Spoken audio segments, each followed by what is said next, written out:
Most horrific explosions ever captured on film.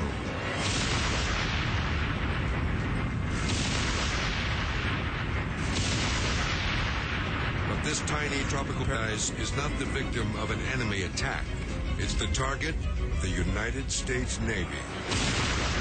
February 1965, 1 million pounds of TNT are detonated to simulate the blast of an atomic bomb. The purpose of this Cold War experiment is to see how Navy ships could withstand a nuclear attack. Several large vessels are anchored close to shore. The monstrous explosion is powerful enough to wipe out a small city. Debris is sent flying more than half a mile into the bay as the ships are engulfed in a thick cloud of dust. Watch as 2 surveillance blimps are blown out of the sky. Cameras mounted aboard the ships record the destruction.